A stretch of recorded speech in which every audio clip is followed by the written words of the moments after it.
Good day. I'm Martin Gago with Market Radius Research. It is Wednesday, April the 5th, 2023, and we've got CEO Karim Nanji of MRBL Financial joining us. MRBL is a SaaS provider of real-time financial information for lenders and consumers, and Karim is here to discuss and explain the company's business and opportunities. But please remember, this is neither a recommendation nor investment advice. We're here to learn about the company. Karim, thanks a lot for joining us today. I'm interested in learning about your model and your platform. Why don't you take it away and tell us what it's all about? Thank you very much, Martin. Thank you, everyone, for joining. MRBL is a publicly listed company. We empower alternative lenders with AI-powered financial technology to transact with their customers. Sounds like a mouthful, and over the next few minutes, I will explain to everybody what that means, why it's important, and how we do it. Before we get to that, just some cautionary statements on forward-looking information for all you speed readers out there. You know, we've all heard the phrases of the erosion of the middle class, the haves and the have-nots, the rich getting richer. In the current environment, banks are firing their customers. Everyday people cannot get credit from their financial institutions where the cost of borrowing is the lowest. Financial inclusion is a reality, and it's only going to get worse. More and more consumers are transacting in the alternative lending industry. Forbes suggested that the underbanked is the next trillion-dollar opportunity in fintech. The underbanked lending industry is the fastest growing sector of the North American economy. But the problem is that there's an inability for these lenders and these businesses to provide consumers with adequate financial support because of the absence of real-time, unique credit data, banking data, and scoring data. The market opportunity is significant. 31% of Canadians have too much month left at the end of their paychecks to cover monthly bills. That's 12 million people. 64% of Americans are living paycheck to paycheck. That's 212 million people.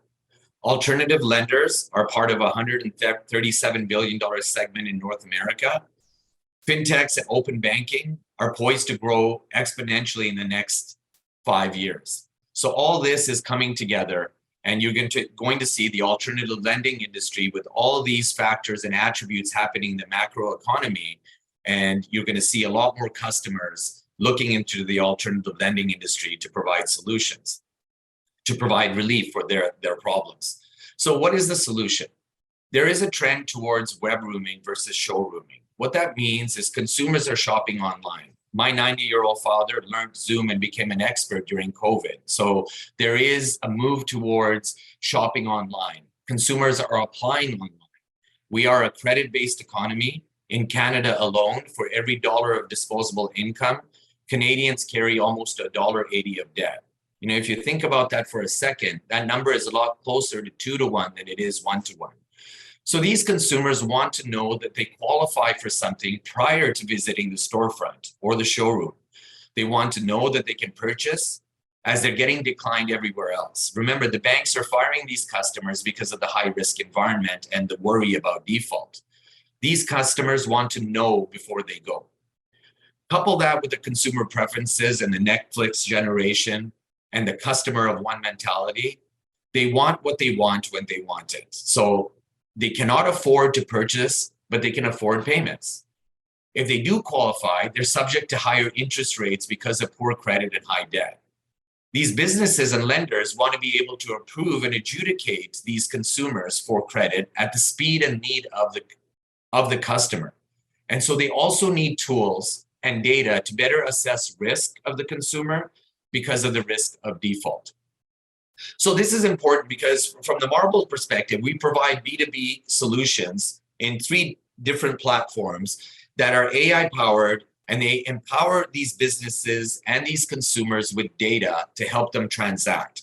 We can help these businesses and these lenders generate high-quality, high-intent consumers. We layer it on with data that allows these lenders to be able to adjudicate and decision on these consumers faster.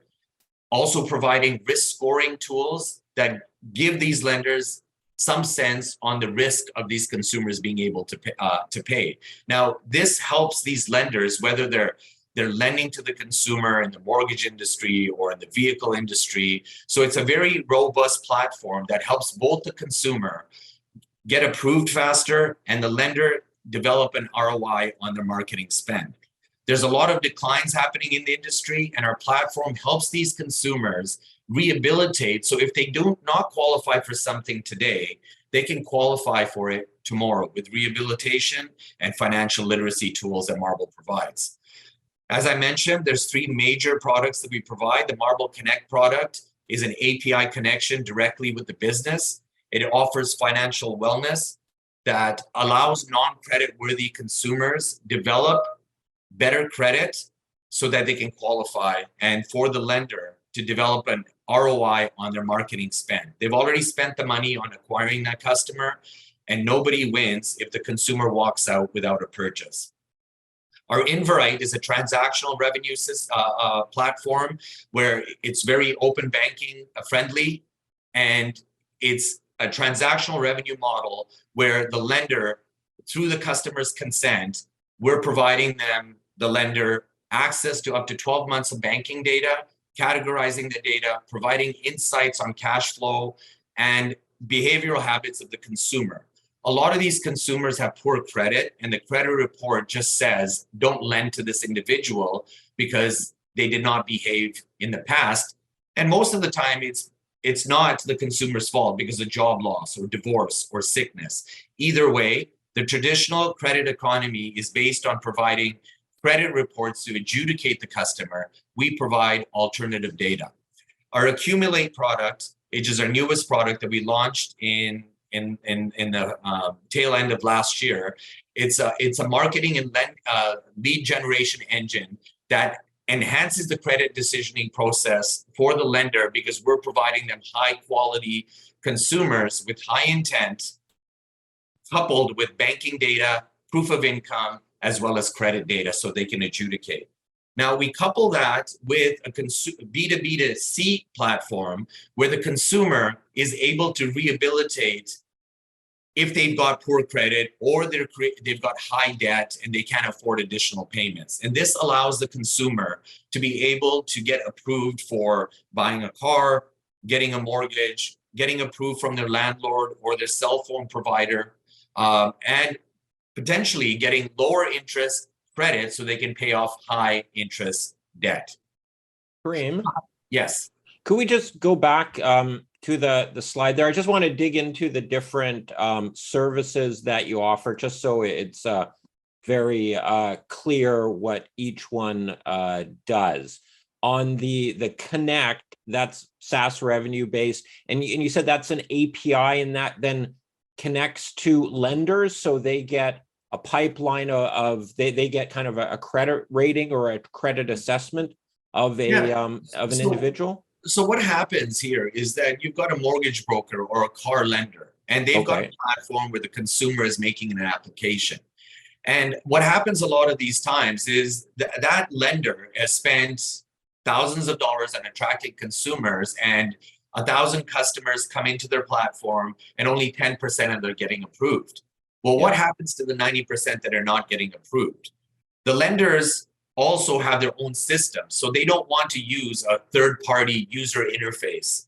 We provide an API to the lender to integrate into their system so that the data is basically seamlessly transferred to the Marble platform and data is being shared back.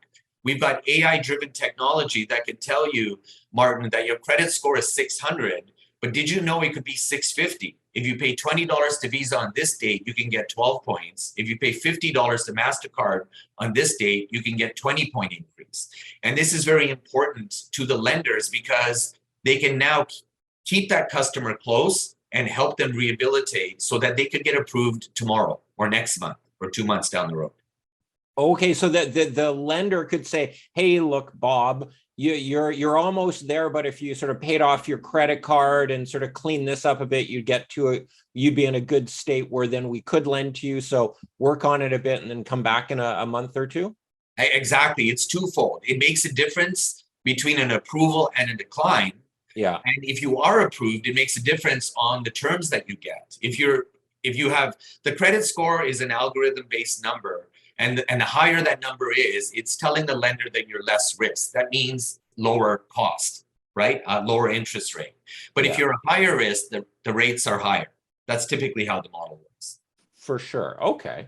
All right. And then on the Invite product, you're actually giving the lenders additional, like sort of the raw data on the consumer so that they can go through it and say, oh, okay, this guy actually pays his bills on time. He just lost his job and now he's got a new one. So that was just sort of a weird hiccup he had in the meantime.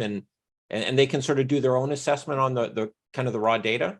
Yeah, so this ties back into what I discussed about consumers now transacting online. A consumer, whether on the storefront or online, is applying for a loan.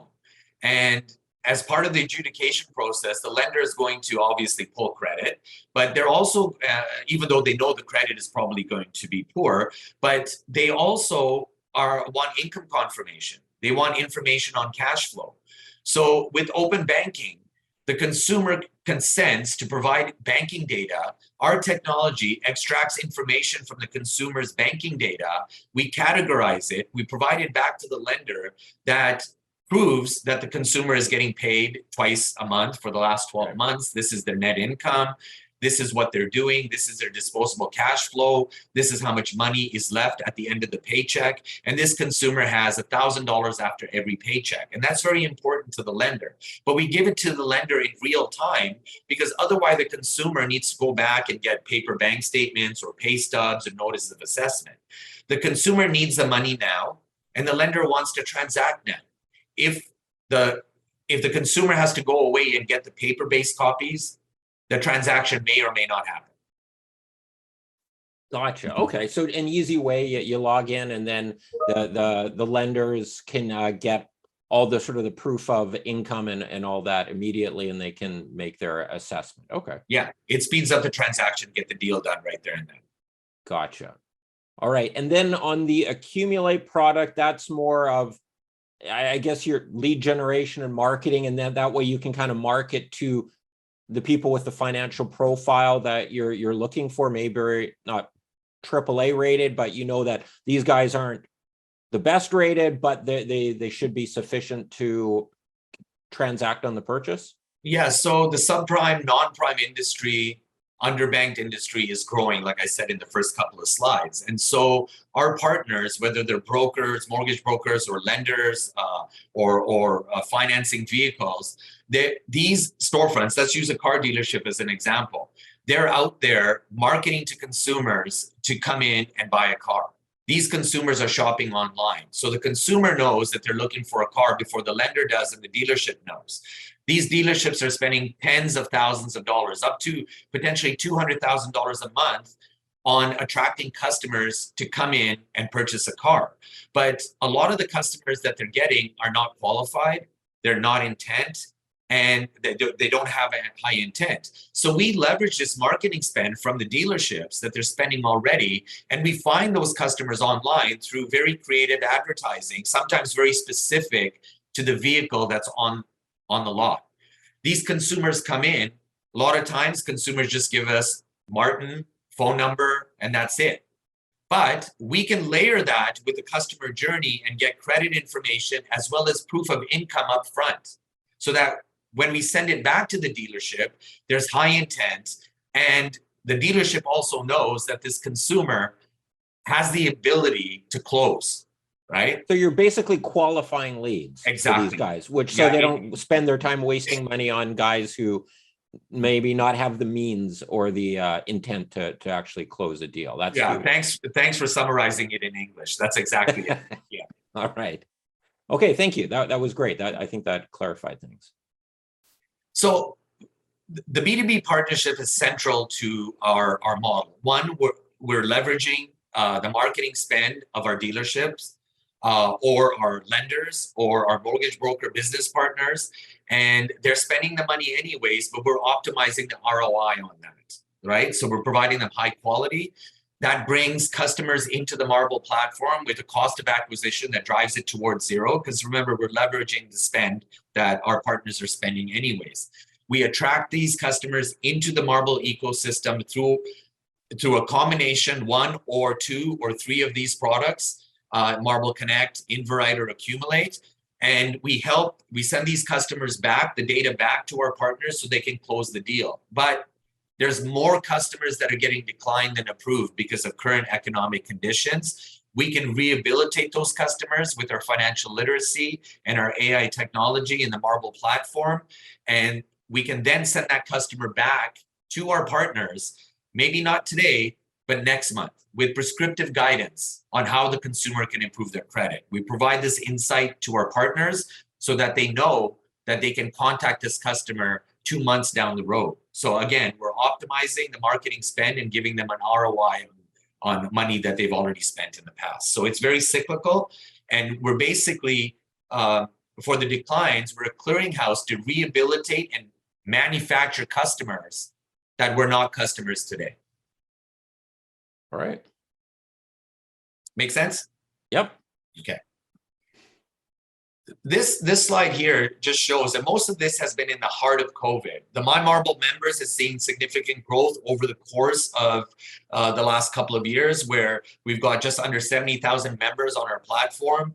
And these members on our platform in various states using our financial literacy programs, paid subscription products. We also offer a boost financing subscription where we finance the subscription to our product for a year, and the customer makes a monthly payment, and that payment is reported to Equifax and TransUnion. So while they're using our platform, they're rebuilding their credit because we're reporting these payments to their credit reporting agencies, giving them a positive trade line. The graph on the right is our Invite transaction growth. You're going to see this continue to grow considerably since our acquisition of the Invite technology a couple of years ago, almost to the date. And as more and more customers are heading into the alternative lending space, these alternative lenders need data. They need alternative data because the credit data is basically going to say, don't lend to this person. But the banking information is more forward-looking. It's not looking in the rearview mirror. It's telling you habitual and behavioral characteristics of the consumer, including income verification, where the consumer is spending money.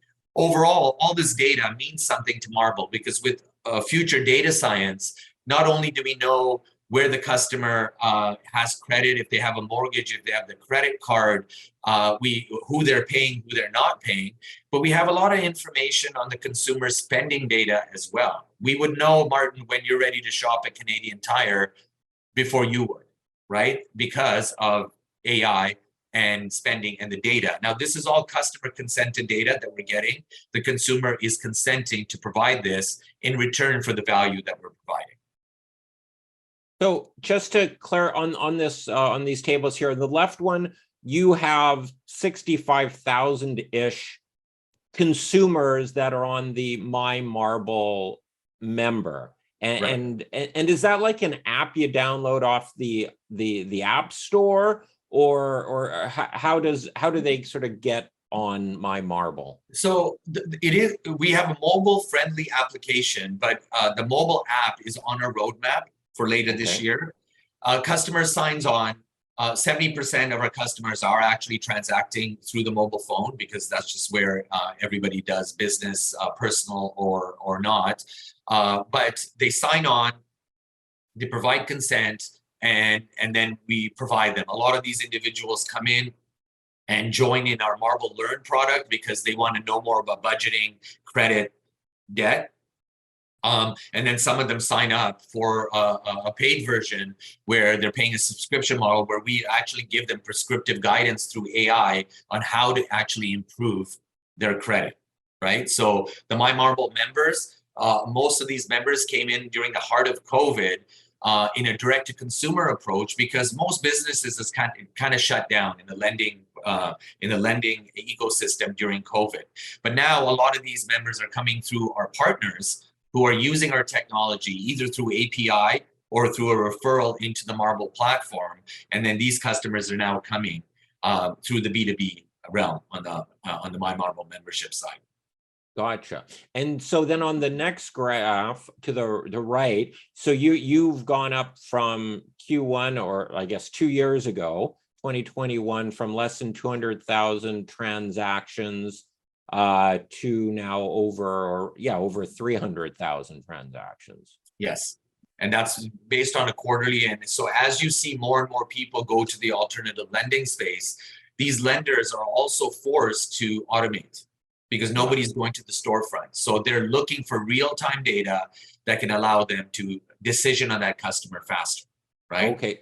And that 300, so 300,000 purchases or what acquisitions were done using the Inverite platform by both the consumer and the seller of the product. Absolutely. So the lender has requested 300,000 transactions in that given quarter to get data for the consumer. This data makes it the way to the lender, and the lender then makes a decision on whether they're going to approve or decline, right? Okay. So we don't always have insight on how many of them are approved. However, for each transaction that you're showing here, Marble, through Inverite technology, earned a fee. Okay, so people were willing, so 300,000 people in Q1 of this year, merchants said, hey, give us information on over 300,000 consumers because they're looking to do a transaction and we need your data to help make a better decision. Absolutely. Now, some of these lenders are also not just asking for data, they're also leveraging our confidence score. And that confidence score through data science basically is a score between, let's say, 0 and 20. And the one basically says 95% chance that Martin is going to pay, so lend to him, based on the data science that we have. If it's a score of 20, it's 5% probability that they're going to pay this. You may want to think about this, right? So we provide that data to our partners, and then they make the decision. Okay, excellent. Thank you. So our client base, as you can see here, is a combination of both Connect and Accumulate, as well as Inverite. The intersection in the Venn diagram in the middle is a combination of customers that are using, or is a sample of customers that are using both sides of, or multiple sides of our product offering, right? Some of them use the upfront data to be able to adjudicate faster. Some of them are using our technology to be able to rehabilitate the customer that's been declined. And some of them are using our technology to be able to generate customers upfront. All right. So in the industry, you know, we talk about credit, Equifax, TransUnion. The higher the credit score, the better. There's a lot of information. And there's a lot of misinformation out there where the average consumer is confused. Equifax credit score 800 is top, but TransUnion 900 is top. They're two different algorithms, and we're all conditioned to believe that the higher the credit score, the better, which is true. But depending on which platform you're using, whether it's Equifax or TransUnion, an 800 credit score with TransUnion is essentially the same as a 900 from TransUnion.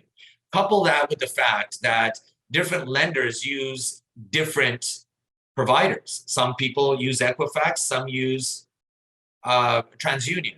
And then there's companies out there in the industry, and we've heard these names. Credit Karma uses TransUnion data, whereas Borrowell uses Equifax data. So there's just a lot of confusion out there for the consumer where they don't really know what's good, what's bad. So in this industry, you have a lot of players that are in the credit rehabilitation, financial wellness space. What Marble does, as you can see there, is we're providing AI technology to help that consumer get better tomorrow. Not just give them a credit score today, but it's the old adage of not giving them a fish, but teaching them how to fish.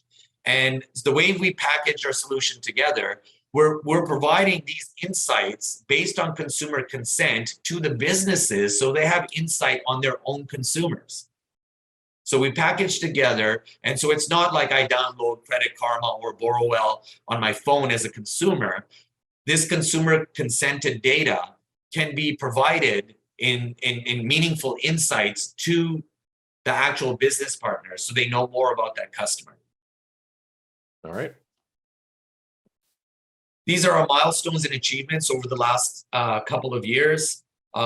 showing growth as we've signed on our partnerships. We've done additional technology innovation. As you can see, Q4 2022, 2.5 million unique customers have used Inverite technology. So we have, over 2.5 million unique data points on consumers, right? And that helps us continue to improve our algorithms and our data science. We completed, I'm speaking about the last quarter of last year, eBunch acquisition, which adds to the acquisition we did in Q1 of 2022 of Inverite, coming up on the 2-year anniversary.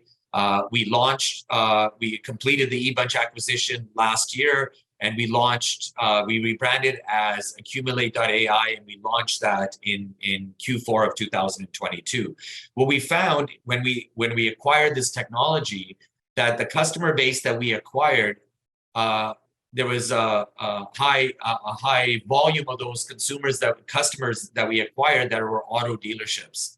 And auto dealerships are looking for customers that are shopping online, and then that provide us an opportunity to package all our technology to make a bigger push in the automobile industry. So we launched in Q4 of 2022 with Accumulate.ai. Q1 of 2023, we did announce a news release of a proposed debt restructure. I'm confident about the way this is trending. So hopefully in the next week or two, we can finalize the close of that. But we're restructuring the debt of $5.2 million off our balance sheet. Our goal in for Q2 2023 with the news release that we signed of Turnover CRM, with 30 active dealerships that are selling anywhere from 1,300 to 1,500 cars per month, but to help these dealerships sell more cars with the customers that they're either declining or helping them optimize their marketing spend.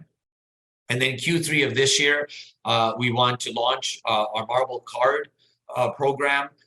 We do have a platform that allows customer and gives them insight on their banking as well as their credit.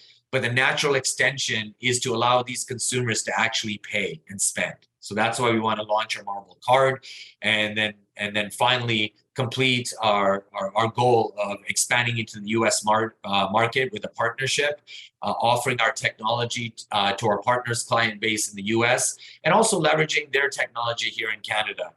This allows us a lower risk solution of entering and adoption in the U.S. market. And then by Q4 of 2023, once we have a lot of this functionality in place, we will have a critical mass of functionality that we can launch our mobile app for both B2B and B2C customers. So with respect to our growth strategy, we want to continue to focus on our B2B partnerships. This is very lucrative opportunity for us because we're leveraging our technology to solve problems for our B2B partnerships with respect to customer acquisition, customer retention, monetization of the customer, and then driving down our cost of acquisition while we're optimizing ROI of the marketing spend for our B2B partnerships.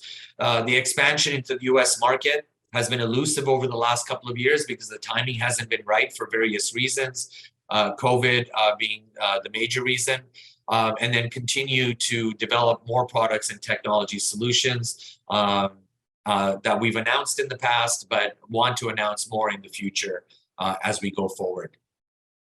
This kind of summarizes why Marble is perfectly situated to be able to, I want to use this word carefully, but exploit the opportunity that's in the industry to help the underbanked with respect to financial inclusion. That customer base has just exploded because of what's happened with the economy over the last couple of years. High inflation has caused a very impactful negative situation for these consumers because of the cost of transportation, the cost of shelter, the cost of food, with very fixed incomes. Those three main areas are taking most of the disposable income for the underbanked consumer that is otherwise excluded from mainstream financial services and low cost of borrowing. They're carrying a high amount of debt with very high interest rates, and we want to help these consumers be able to get back into a proper standing in the financial community by actually participating in the economy as consumers. We've got a strong technology infrastructure with our business model, a very cost-effective solution to drive down the cost of acquisition for the consumer, customer acquisition, leveraging our B2B partnerships. And we've got other M&A opportunities. We've done 3 since Marble went public in 2019. There's somewhat more opportunities in the future. And we've got a leadership team that understands the customer and fintech and is well poised for growth in 2023 and beyond. This is a capital structure here, Martin. I'll just keep it on this slide for a second and just leave it open to questions that you may have. Your customers, the merchants that are using your system, is that mostly auto dealerships and the auto market, or what sectors is your market in? Right. So we have a combination of in the lending space, whether mortgage brokers, installment lenders. We found a real opportunity right now where we want our focus to be for a lot of 2023 is in the vehicle and the auto space. The reason for that is there's a significant opportunity created by the pandemic with respect to supply for vehicles. It's created a very, in addition to inflation, it's caused a very inflationary situation with respect to vehicles. High supply has increased prices of cars. High interest rates has made it very challenging for consumers to qualify for vehicles, which is basically a necessity, right? For the most part. High prices and low supply, and the consumers having to qualify for a car.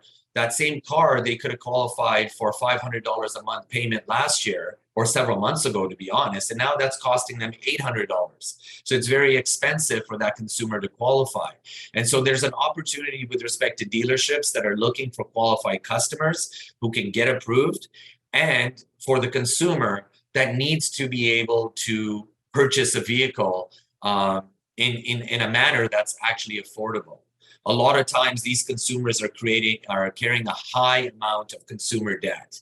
And through our partnerships and our ability to refer our partners or our consumers to our partners that can consolidate the debt for consumers, we can help these consumers create some cash flow by helping them improve their credit, getting lower interest consolidation loans or debt restructuring through industry ecosystem partners, and then be able to qualify for the car loan that's affordable. Gotcha. And what is your current burn rate, and when do you expect to get to, let's say, cash flow positive, EBITDA positive, that sort of situation? So we, over the course of the first quarter, we've been paying a lot of attention to deprioritizing some projects because of the current situation. So we've reduced our burn. We've got a burn of around $200,000. Our income is just over $100,000, and we expect to be a trend towards positive EBITDA to profitability in the third quarter of 2023. Gotcha. Okay. All right. So in the coming quarters, we're going to get the confirmation of the debt restructuring.